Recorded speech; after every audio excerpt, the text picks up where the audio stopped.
If I had known this was going to happen, I would have kept the newspaper article from last week, but I did not.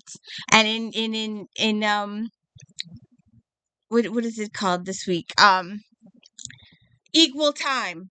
We're going through this equal time situation. So I thought I'd give you well, actually I did last week, but I'm gonna do it again this week.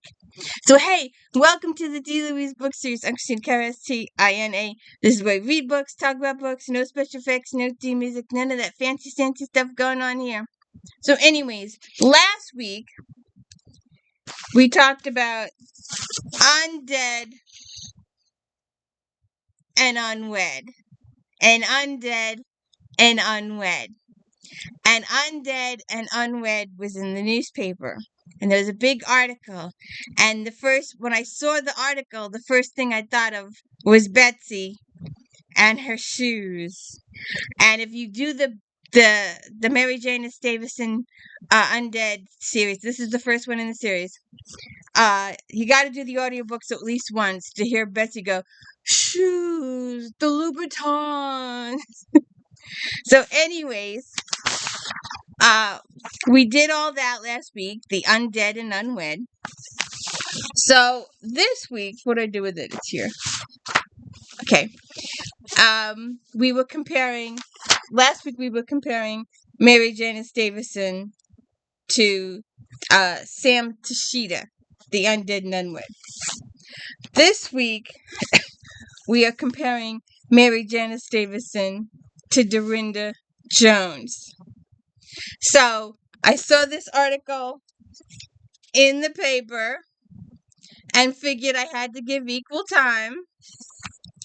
Death is hot right now. So, Minnesota writer MaryJanice Davidson is on a trend. The latest from the wildly prolific, more than 6 dozen books in 25 years, novelist is The Reluctant Reaper, a comic romance about Amira, a Minnesotan whose father is the Grim Reaper and who, because dad is sick and may get stuck inheriting his title, for whatever reason, the Reapers are having a pop culture moment. A musical called Grimm opened recently in California, and another comic novel called A Grim Reaper's Guide to Cheating Death is in stores now.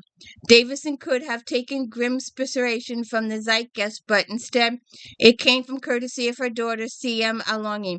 A former door-to-door salesman, Alongi saw that job disappear in the pandemic, so she decided to take a stab at the family business. Davidson's husband, Anthony Longy, is a former city council member and published author. Davidson's son, the black sheep of the family, by dint of not being a writer, is a psychologist. The result was C.M. Longy's science fiction novel, Citadel. So,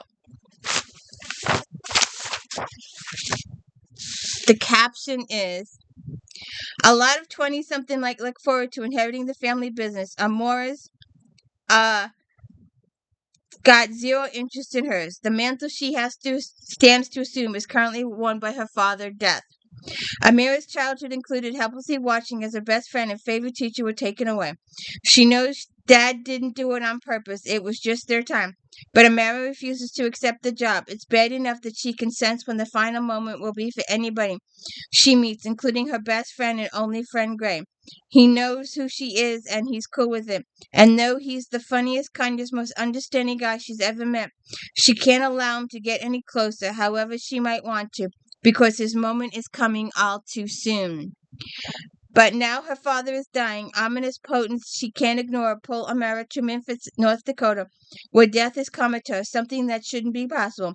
Thank all the gods that Gray refuses to be left behind.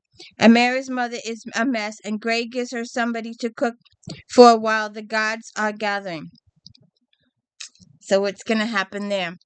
And when I heard about the Grim Reaper, I thought this is the first author I thought of, DARYNDA Jones, First Grave on the Right. And the first several books are really, really, really good. Then DARYNDA goes off the deep end, takes a left turn, and it just, I have videos on this. So you can go watch the videos. It just takes a left turn, and the series just loses it. Charlie Davidson is a part-time private investigator and full-time Grim Reaper, meaning she sees dead people really, and it's her job to convince them to go into the light.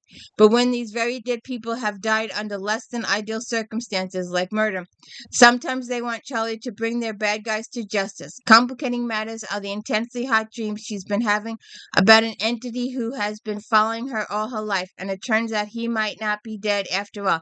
He might be something else entirely, but what does he want with Charlie, and why can't she seem to resist him? So, what you gonna read? The Reluctant Reaper, or First Grave on the Right, or both?